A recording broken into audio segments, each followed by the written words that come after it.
3 o'clock, so why don't we get started? So Deputy Chief and Chief, thanks very much for taking the time to meet with us. The three of us from years past, Amy and Ed, and Lori Wheeler is also on the subcommittee, but she's new, coming back for her second tour of duty on the finance committee, but I don't know if she'll join us. I know she had something she was tending to with her dad today, so she might not be with us. So first off, I just want to ask, is there anybody else on for any public participation or others present? Hearing none and seeing none, why don't we get going? So Chief, do you want to walk us through the Amy and Ed have a copy of the budget. They almost have, I just sent them that recent information that you just sent me, Chief. Okay. And I think it will serve as some background to have that document in front of folks, but I know you'll speak to it, but I think it'll be, a good thing for the team to have. So sure. Anyway, you want to do, and I'm going to be looking back and forth in the Excel. So if I look like I'm not paying attention, it just means I'm looking at something else or taking notes. So, well, same thing. I have the Excel sheet on another computer screen. So okay, I'm not looking at you. I'm looking at the Excel sheet. Yeah. Okay. So do you want me to try to share it? Yeah, if you don't mind, Amy. Let's see if I can do that. Yeah, I don't know if.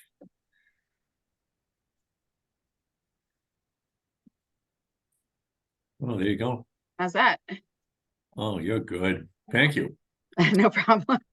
Appreciate you doing that. I left the workforce too soon to know. I haven't had experience doing this kind of stuff, but we did Teams all the time at work anyway, not Zoom. But so thank you. Not a problem. So Chief, you're up. Okay. So one thing to keep in mind is that last year when we did the FY24 budget, there were no pay increases there for the officers because at that point their contract was expiring on June 30th and there was no new agreement in place. So new agreement was reached in the fall. It was ratified. It went to town meeting in November. The raises just went into effect January 1st.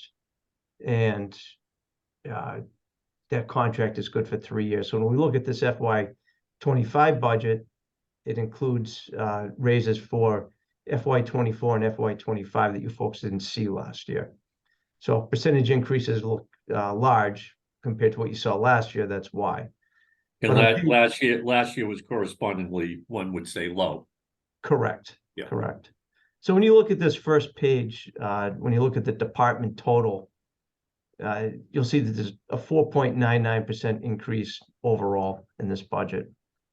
5.17% personal services, and then contractual services, there's an increase of 4.27%. And I'll explain that in detail as we move down in the budget.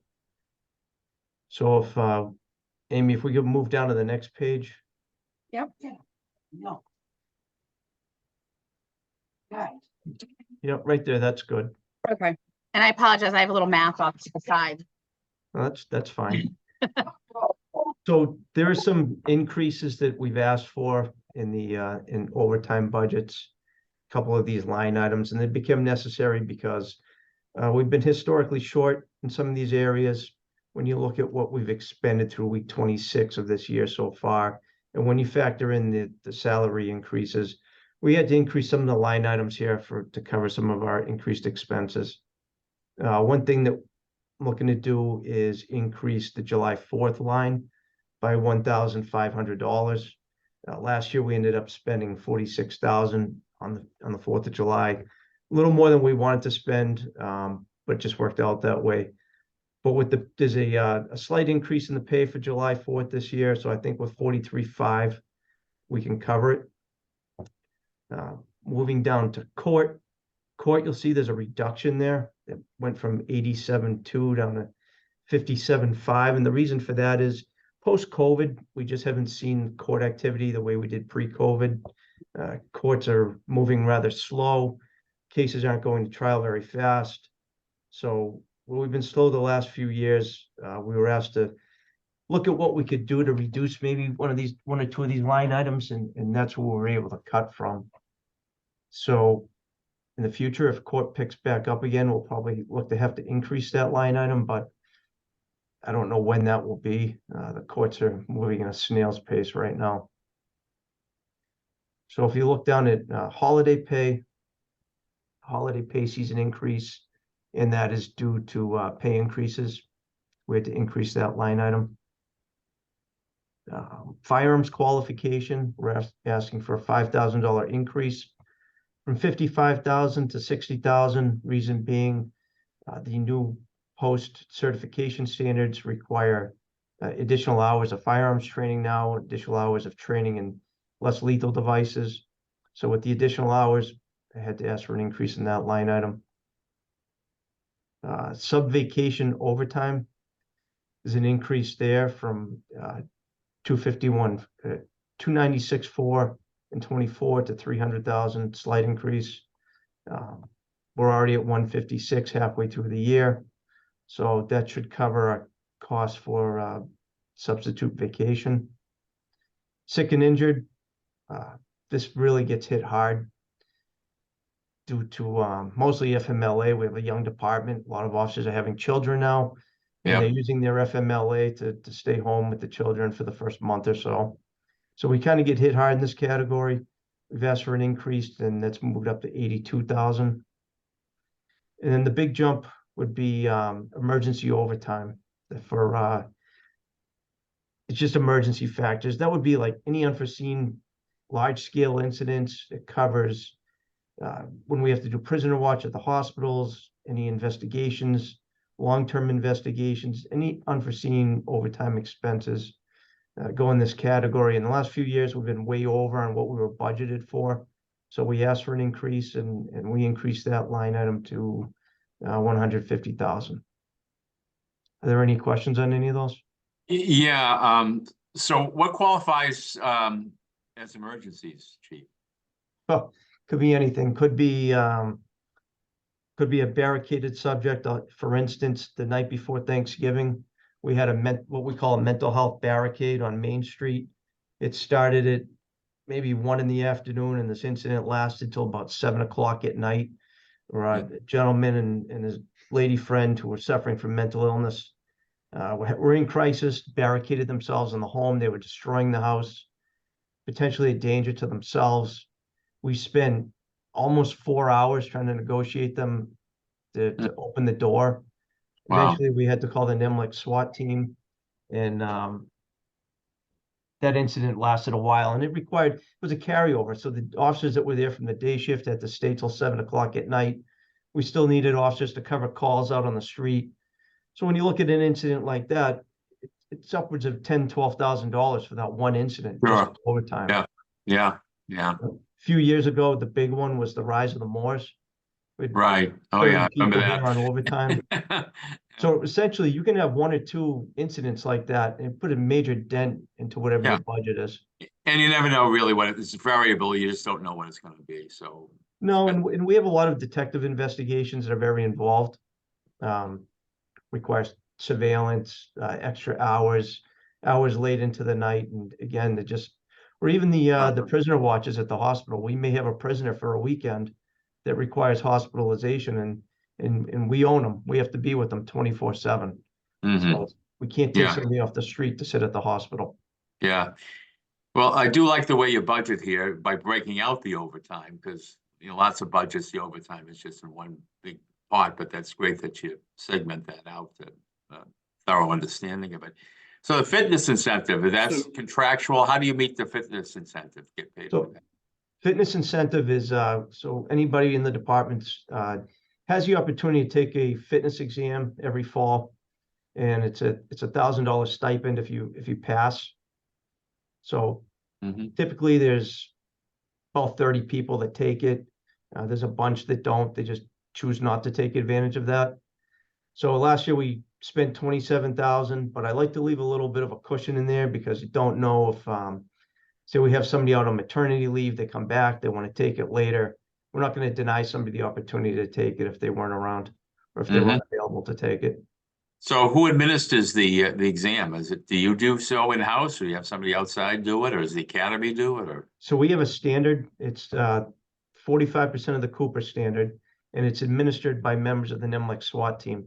Oh, We okay. wanted neutral parties to come in and administer the exam, and that was kind of the agreement with the unions when that stipend was put into their contract.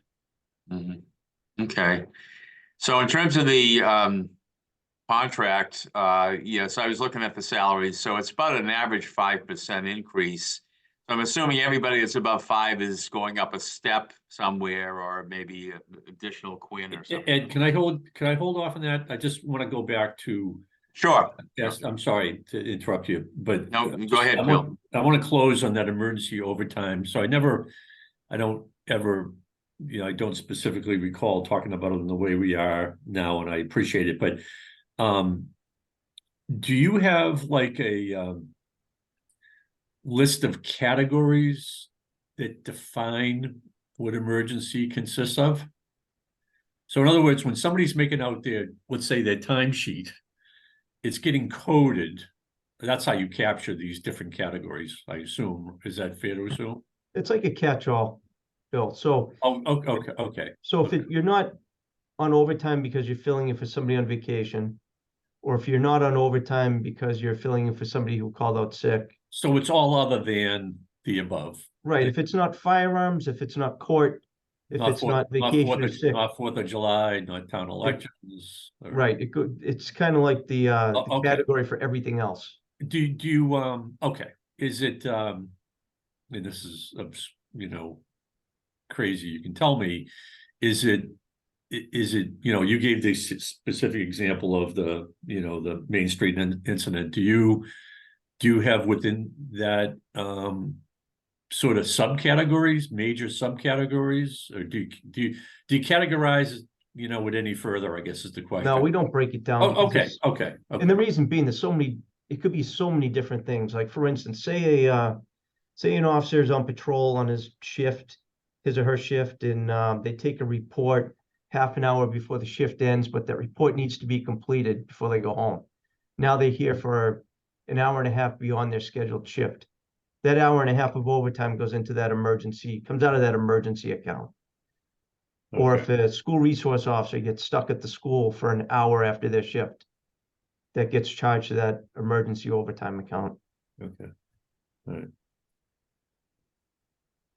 Okay, so you said it's a catch-all. It's a big bucket. I would only make this suggestion to you that, I think it might be worthwhile to develop buckets within that bucket of where the major incidents are that account for that, if possible.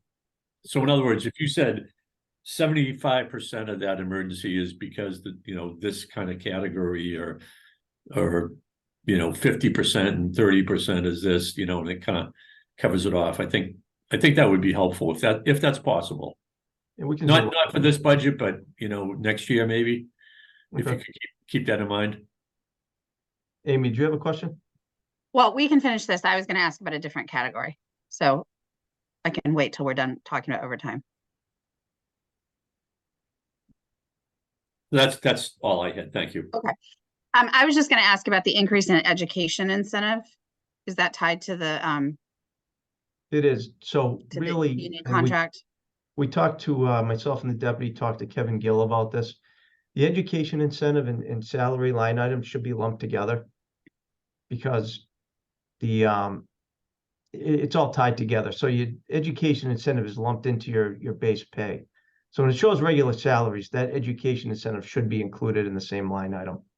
If there's a percentage increase in pay, you're getting a percentage increase in your education incentive. Okay. So when we look at next year's budget, there's a chance that those two line items will be merged. Okay. Yeah. All right, Ed, you were starting. Yeah, and generally they are merged. Amy, you all set? You all set with that, Amy? Okay, Yeah. thank you. Ed, you were starting to ask some, Well, I'll just say generally they are merged in most police budgets. I was just going to ask, so I see the average increase is about 5.03%. I was comparing them. So anything above that is probably a step increase, like on the grades, or moving from one quin category to another, I would assume. right? So there are some step increases in there. There's some longevity increases, longevity stipends. Okay, There's one officer that was a patrolman on last year's budget, and now he's going from a step 2 sergeant to a step 3 sergeant. So yeah, there's promotions, longevity, stipends, and then the contractual pay increase. okay. So I count your complement as the same as last year. I counted 15 superior officers and 32 patrol for a total of 47. Correct. So it's the same staffing complement numbers wise as last year. No new staff. Correct. And you have one vacancy, is what it says on there? So we've had one vacancy all year long. Just to give you an idea of how we've been operating here, we were, for the first half of the year, we were short 3 officers. We had 2, one graduated the academy in August and finished his field training in November. So from July to November, we were 4 short. That Mhm. officer finished his field training in November. He went on the road. We had another 2 officers graduate the academy in October. They're just finishing their field training now. Mhm. We've had one complete vacancy since July, which we had filled in November. And we made a job offer to an individual that was already a police officer at Salem State University, which was convenient. We thought just a small time of short period of field training, he'd be up and running. And then a few days before he's supposed to start with us, he called to tell us that he had taken a job somewhere else. So we had to start the hiring process over again completely. Mhm. We've made a job offer to somebody, and she'll be starting the academy on April 1st. Oh, good. Very, very good. It's great. So I expect, though, unfortunately, that by the time she graduates the academy, we'll probably have lost somebody else. And it seems like we're just always chasing that 47, but never actually there. Yeah, yeah. Do you have many people creeping up around retirement age while you're on that topic, or? So we have, in the next 3 years, there are 9 people that will be eligible for retirement. And that doesn't include what I like to call the X factor, the people who leave to go to other agencies or leave to go to the private sector. So No, does that's that a mean good, that all 9 of those people will actually retire? No, but they are retirement eligible. Is that command staff and patrolman? Correct. Yeah. So that's a lot of people, to be honest with you. And yeah, that's a good percentage of your force, yeah. Yeah. That's in 20, today's day and age, 20%. I mean, right? That's, well, the the list of people willing to take this job certainly isn't what it used to be. That's So for it'll be a challenge to fill all those positions. Yeah, absolutely, absolutely.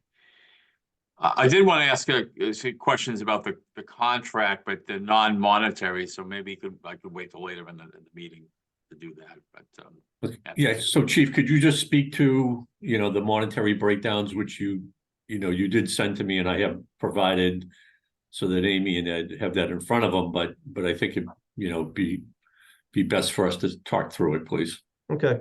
So there's a new bargaining agreement that's in place. It's retroactive back to July 1st of 2023, expires June 30th of 26. And what that calls for is a 2.5% cost of living adjustment every July 1st. There is a 1.5% increase every July 1st for accreditation and post-certification. What post-certification is it's the Police Officer Standards and Training, which was created with the 2020 Police Reform Bill. It requires that every police officer has to be certified now through this commission. Calls for increased training hours, recertification every 3 years, special certification for certain positions. And it also created new accreditation standards for each police department. Every police department's will be required to be certified. We have been for years, but it also increased and changed some of the accreditation standards, which added quite a bit of work for us this past year when we went up for our recertification.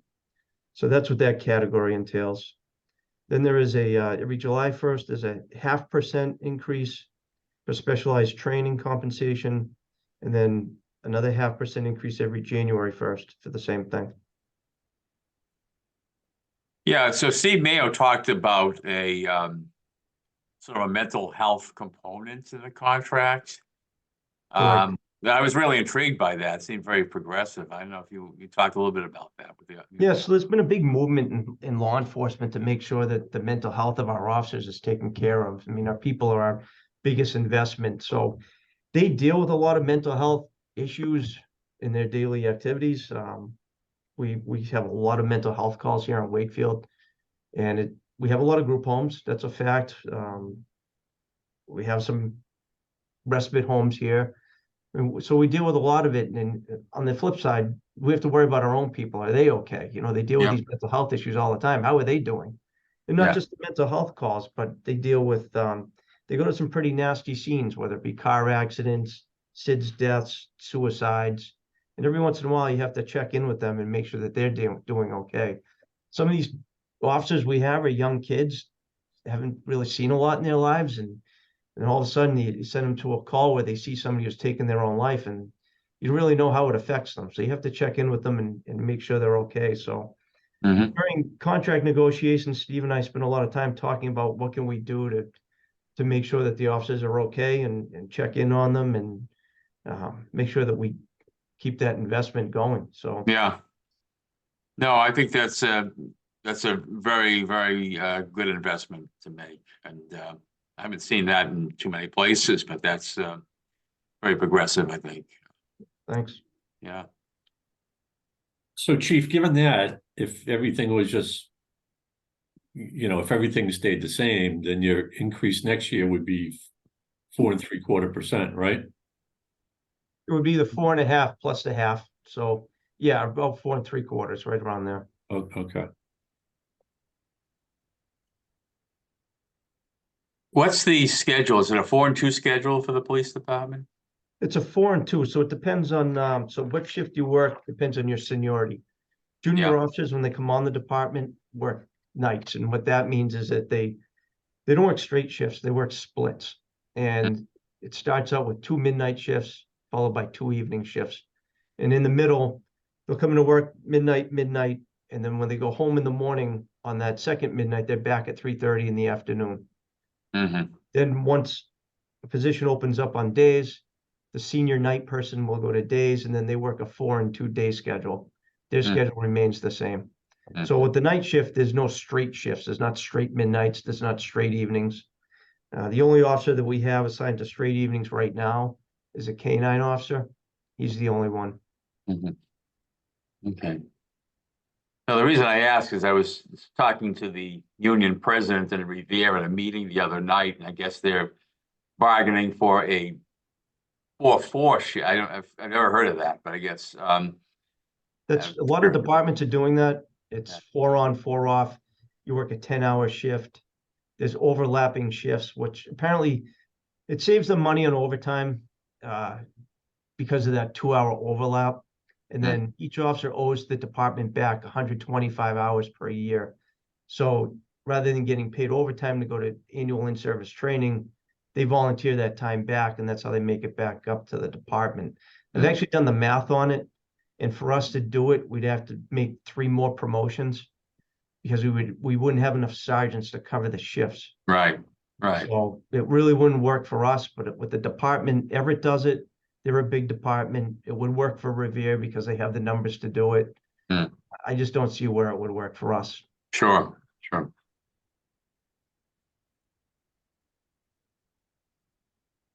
Okay. Any other questions about the numbers of the budget itself? Because, when we've done this with the chief, we've veered off into some other areas which have always been interesting that I'd like to do. If no more questions about those numbers. So I'm looking back, Deputy Chief and Chief, at our meeting minutes from last year and things. And, one of the things we've talked about, over the last couple of years are things like the cameras, implementing the cameras, and you talked about grants, your activity, applying for, and, some of your successes with grants. You still have 3 of the officers, one at the junior high school, and the Voc? We do. Okay.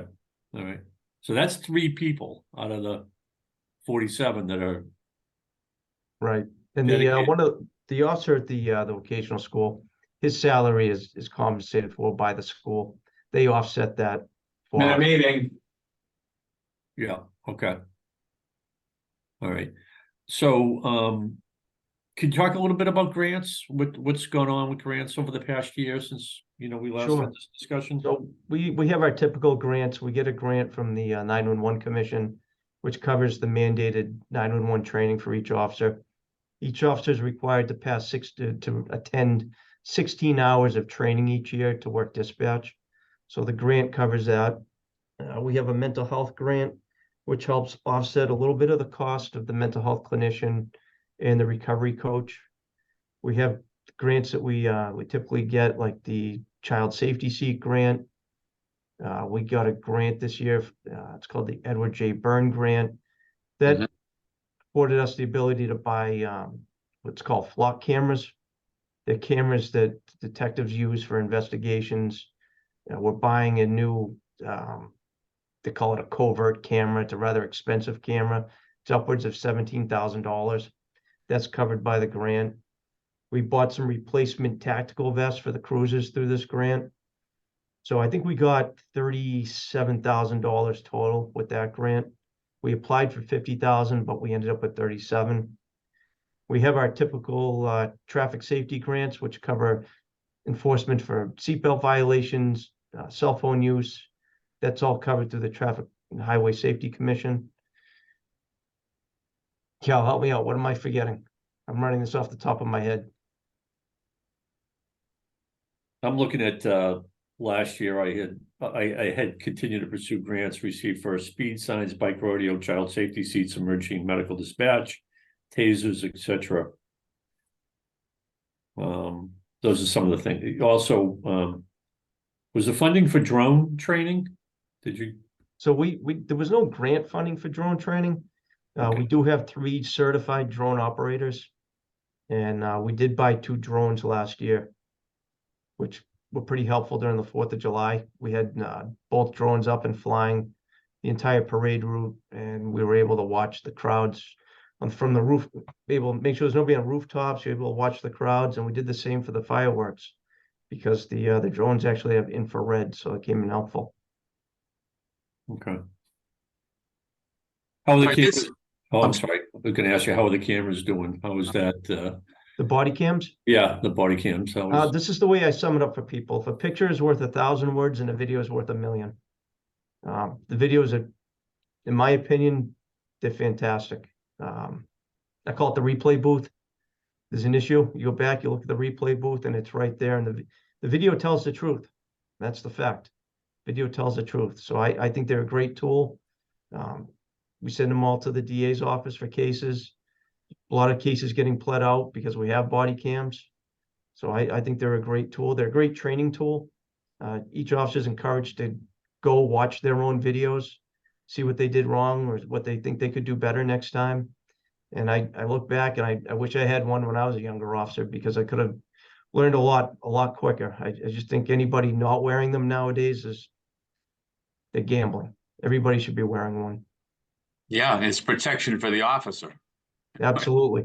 for sure, So I did see, when we got our money this year in Somerville for E911, I did see Wakefield getting money. So it's for training of officers. I was curious if you've had any further conversations with Steve about having an E911 operator. I know a couple of years ago, we talked about the officers answering the phones, and that would, of course, allow you to deploy an officer back out in the community as opposed to answering phones. I don't know. Any movement on that? I was just curious. When we took a look at this year, we really sat back and looked at it from a different perspective and said, all right, where do we really need to prioritize? And as much as I would love civilian dispatchers, I think it would be great.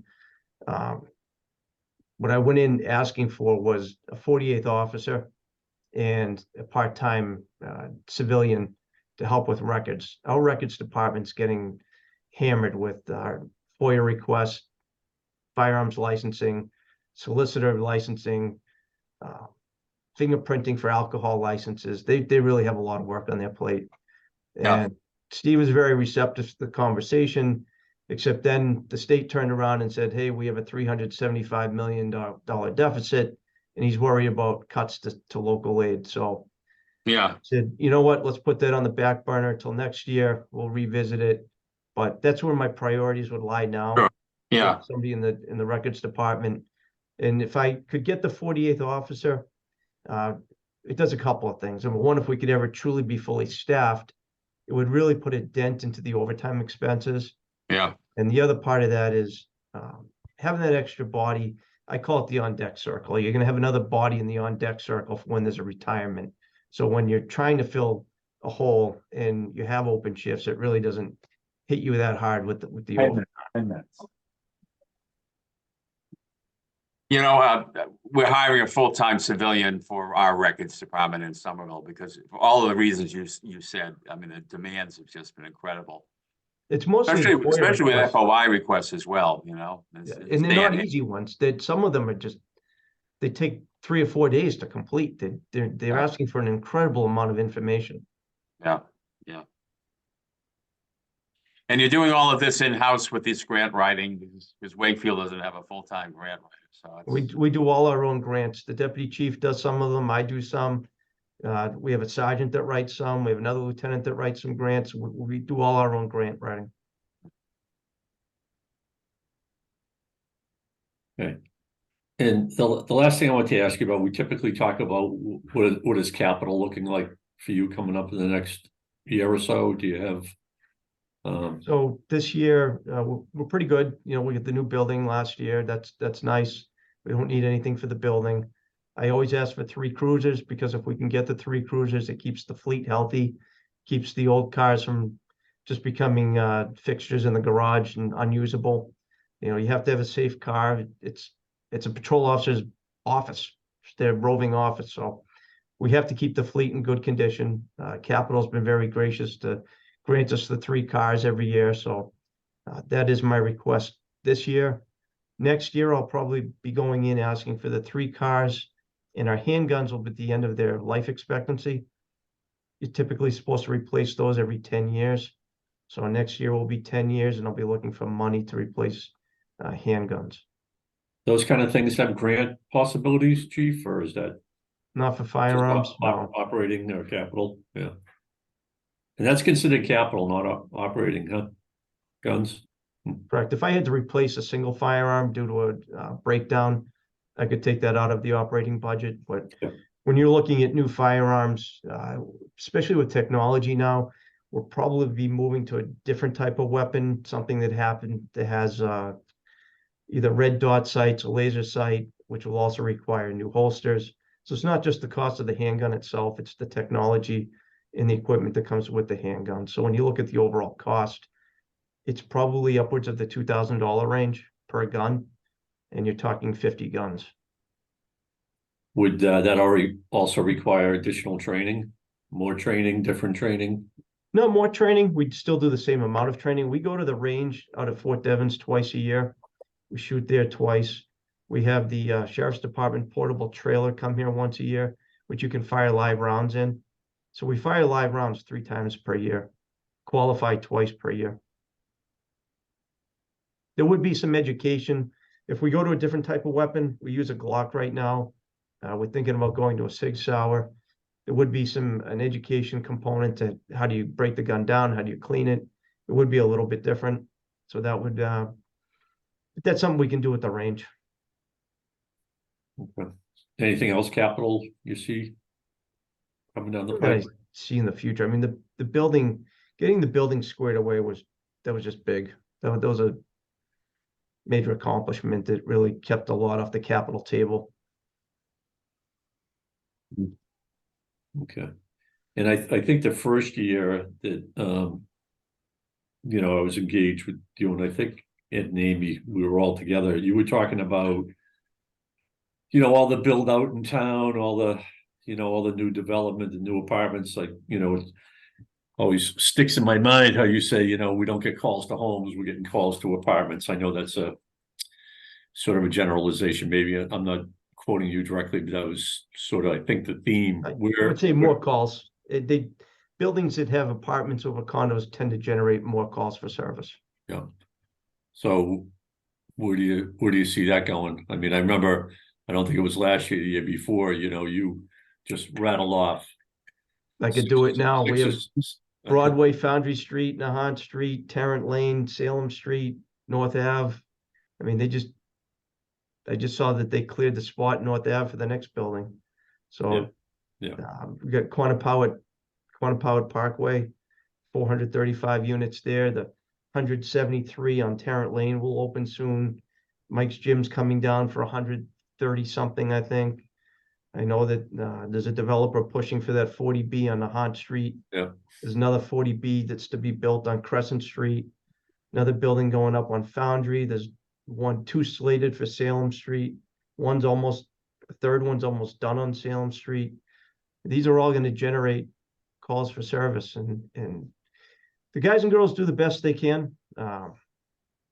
It's busy. It's just a fact. It's busy. But you haven't forecasted specifically that, or, well, I'm not asking you to divulge your future discussions with Steve, but I do remember you making a point of that, particularly, I think a couple of cycles ago when we met. And that's why this year when I approached him, I told him I was hoping to get the 48th position. I don't think anybody saw the state budget being what it was. It's unfortunate for all of us, but the thing I'll say about Steve is he listens. He hears what I'm saying. He understands, and he's always willing to work with us. Yep, definitely. Deputy Chief, you've been awful quiet here. Have we not provided you the opportunity to impart some of your wisdom to us? The chief covers it so well. I mean, it's like, what am I going to do here? Well rehearsed.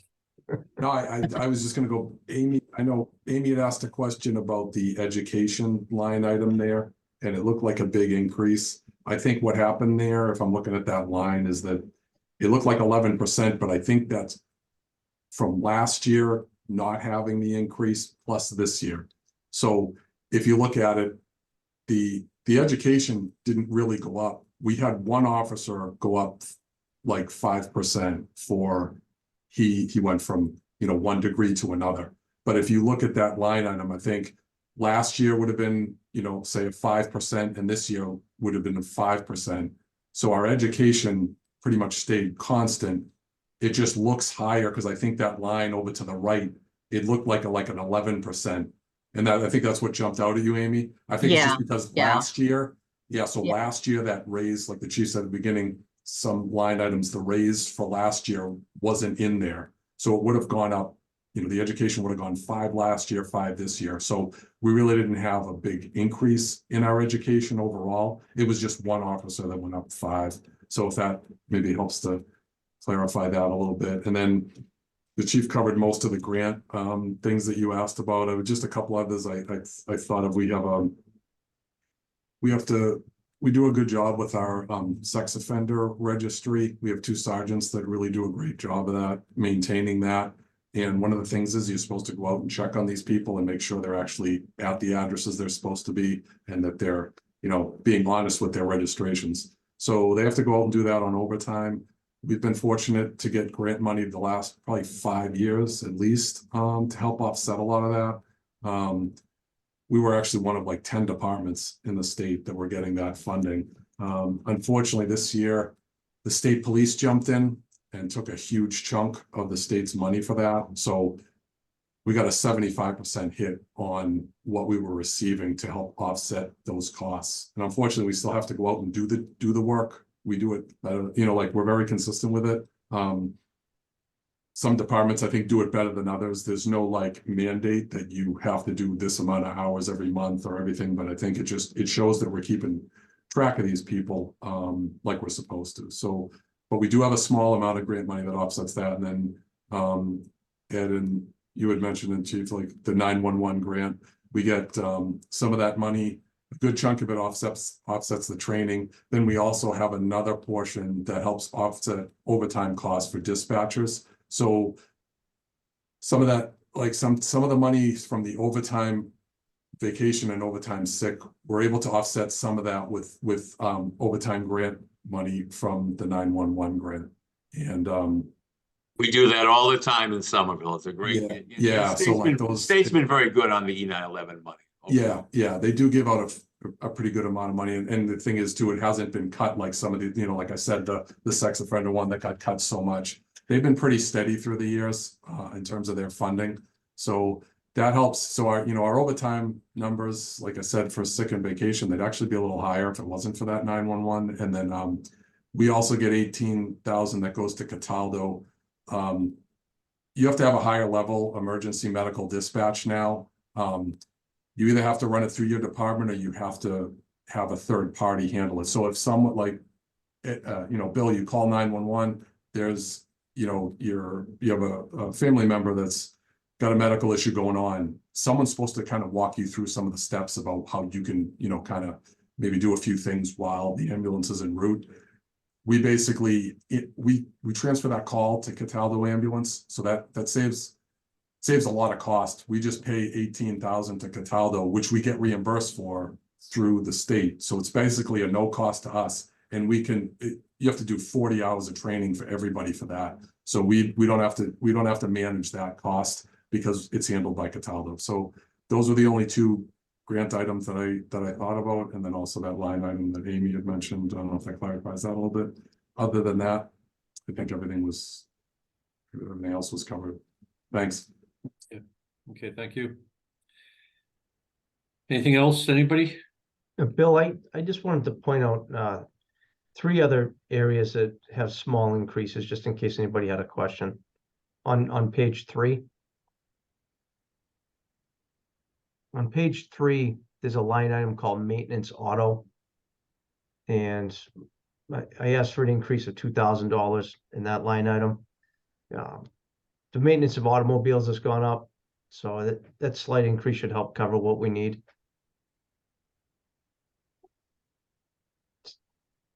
The 5243 line. And then the maintenance radio line item, I've asked for an increase from 23,000 to 28,000. Reason being that since I took over this budget in 2019, most of these line items have not gone up, but what has gone up are contractual costs, warranties, service agreements. So we have a service agreement with Allcom to maintain our radio system. And I think when I took over the budget, that was probably like low 9s, and now it's up around 18,000. So that's why I've asked for the increase. We've already paid the service contract. Oh, hold on, my lights went out. Now they don't want to go on. There they go. So we've already paid the service contract for the year there. So that's why we've expended 21,376. But that line item also will cover any broken radio parts that need to be replaced or portable batteries. So we needed the increase in that line item to cover those expenses.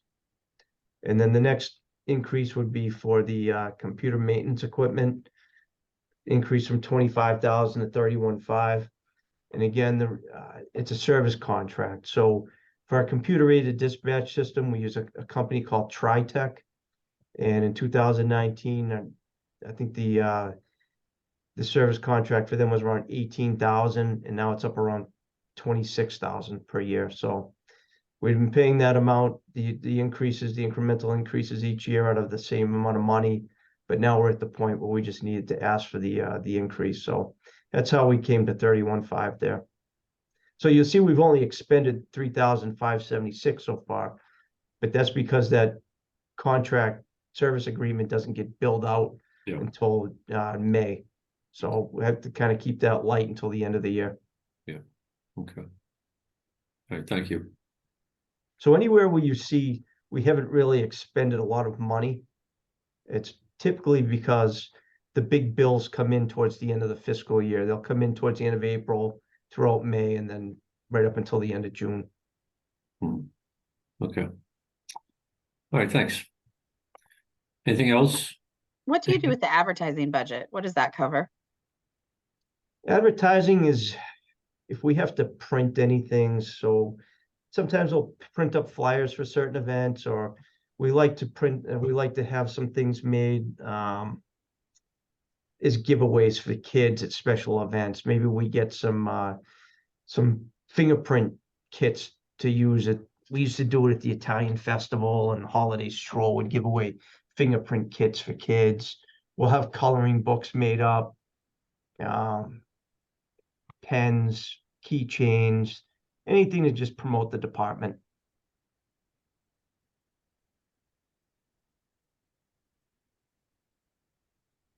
I think you gave my daughter a t-shirt when I forced her to come in.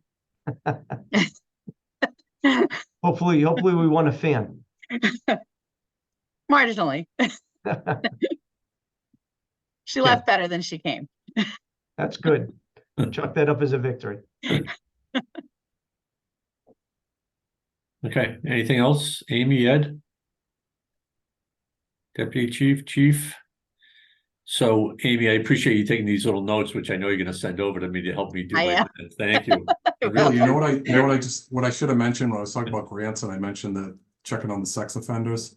So that overtime money is another thing that comes out of that emergency fund that you were talking about. Because now, we don't have as much of an offset with a grant anymore.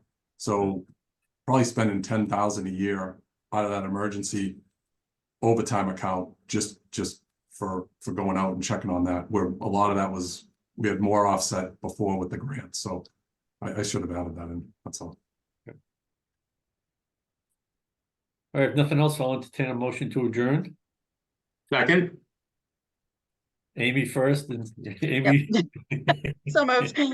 a motion, I second the motion, yeah. Okay, all right, Deputy Chief and Chief, thank you very much. I'll send out some minutes which will be in draft, and I'll certainly take any feedback that you have that want to make sure I've captured this, because we do pass it on to the rest of the Finance Committee in advance of you coming in, which I think you're coming in like the 15th. 15th. Yeah. So they'll have, I would like to get this out. People, they have, plenty of time to look at it, help digest when they see your budget a little bit better. Is that a Zoom meeting or in person? I hope it's in person, but well, so we have been doing combo.